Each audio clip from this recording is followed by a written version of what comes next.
Berlin is occupied by the Red Army. To the strains of martial music, the Red Army stages a review in Berlin.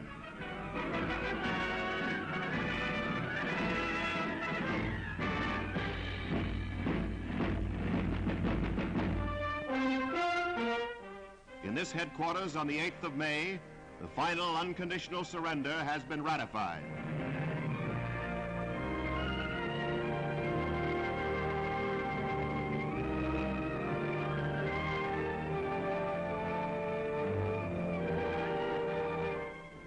German Field Marshal Keitel, former Chief of Staff.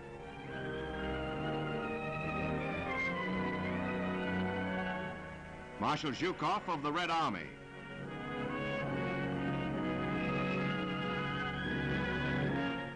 Ex-Field Marshal Keitel signs unconditional surrender for those remnants of the Wehrmacht still bearing arms. General Admiral von Friedeberg signs. American General Spots of the 8th Air Force. British Air Marshal Tedder.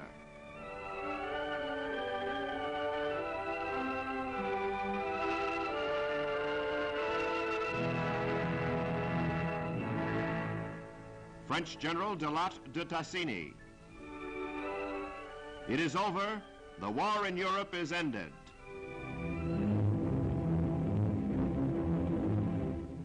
In Berlin, the Brandenburg Tor still stands. Amid the ruins, the day's people wander here and there. Battered and shell-swept, the famous Adlon. Not much else remains.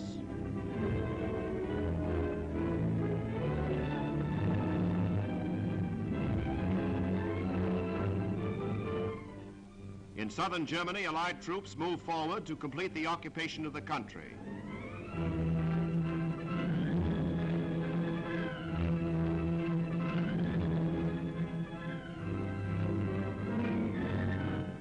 The Eagle's Nest at Berchtesgaden, formerly Hitler's mountain retreat.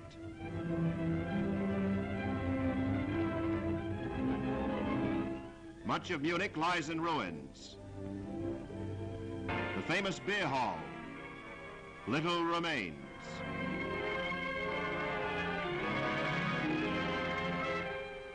One of the first war criminals is captured, Hermann Goering.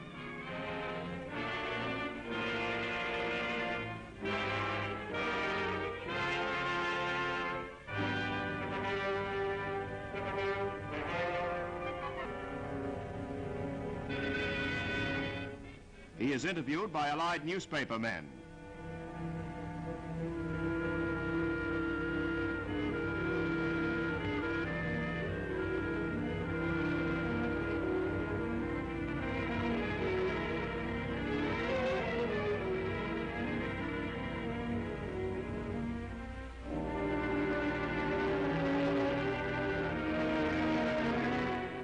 Field Marshal Kesselring, former commander of the German troops in Italy.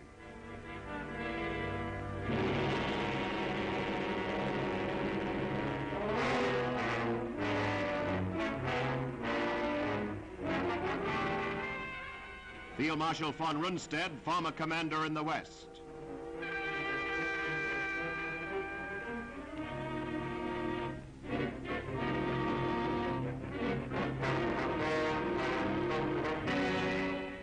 Hermann Frank, former Governor General of Poland, high on the list of war criminals.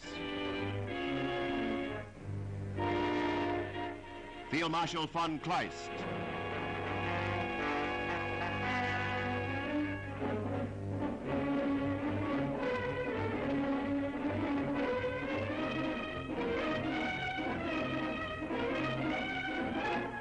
Admiral Horthy, former Regent of Hungary.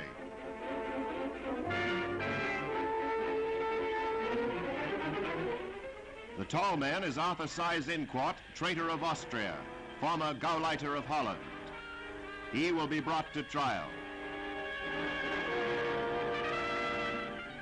In Austria, the last German armies in the southern redoubt had already been surrendered.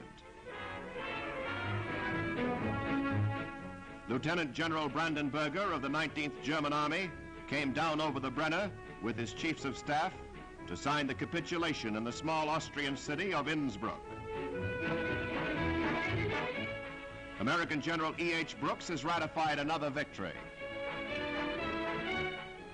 But meantime, near the small town of Flensburg on the Danish border, Grand Admiral Dönitz, self-styled new Führer of Germany, winds up the last business of state.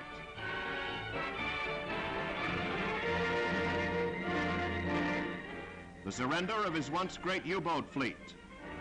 One by one, they enter British ports and are taken over by men of the Royal Navy.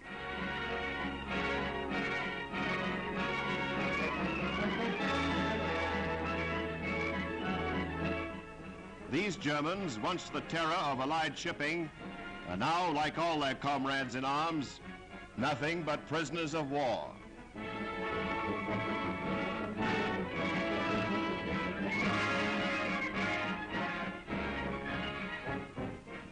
The news of Germany's surrender reaches the people of Brussels 5 years almost to the day after the German invasion of that country. From dawn on Vday, every house in the city is bright with flags, every street alive and loud with happiness.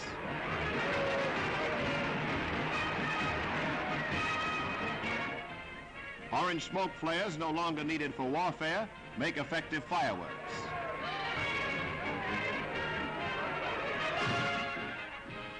In Paris, from Notre Dame, from Sacre-Cœur, from every church goes out the resounding message of peace and hope for the future and present joyful thanksgiving.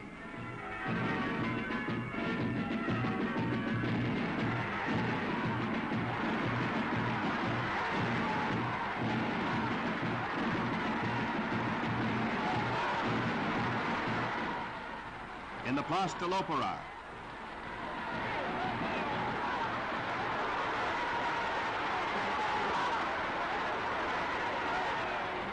in the Rue de Madeleine,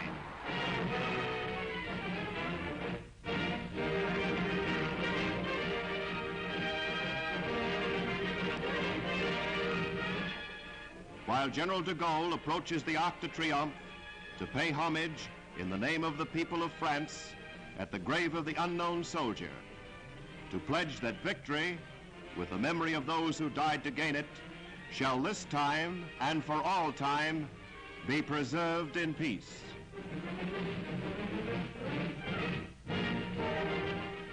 The capitulation at Lerneberg to Field Marshal Montgomery of the remnants of the Northern German Army and Navy was not only the signal of Germany's total defeat, it was the signal for the liberation of those countries still remaining under German occupation.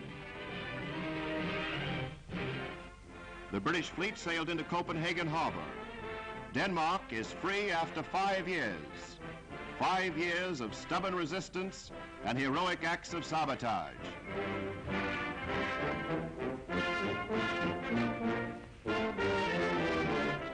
The German cruiser Prince Eugen fell prize to the British Navy. To the Danish capital, where a guard of honor awaits him, comes Field Marshal Montgomery, victor and liberator.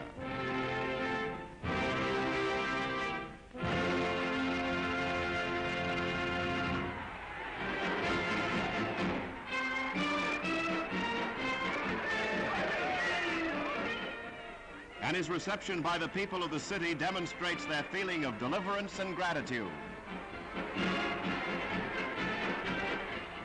As in every liberated city, the people of Copenhagen welcome the Allied troops.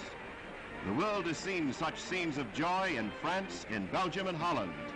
And now it is the turn of the people of Denmark.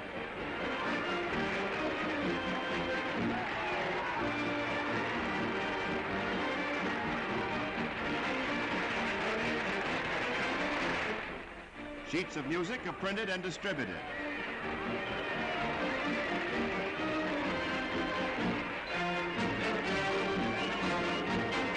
Soldier salutes soldier. This is the comradeship of free peoples. King Christian arrives for the reopening of the Danish Parliament. With a democratic constitution, all parties are represented under the leadership of this well-loved monarch. All through the occupation, he inspired his people. His faith in Allied victory never faltered. His faith is justified today.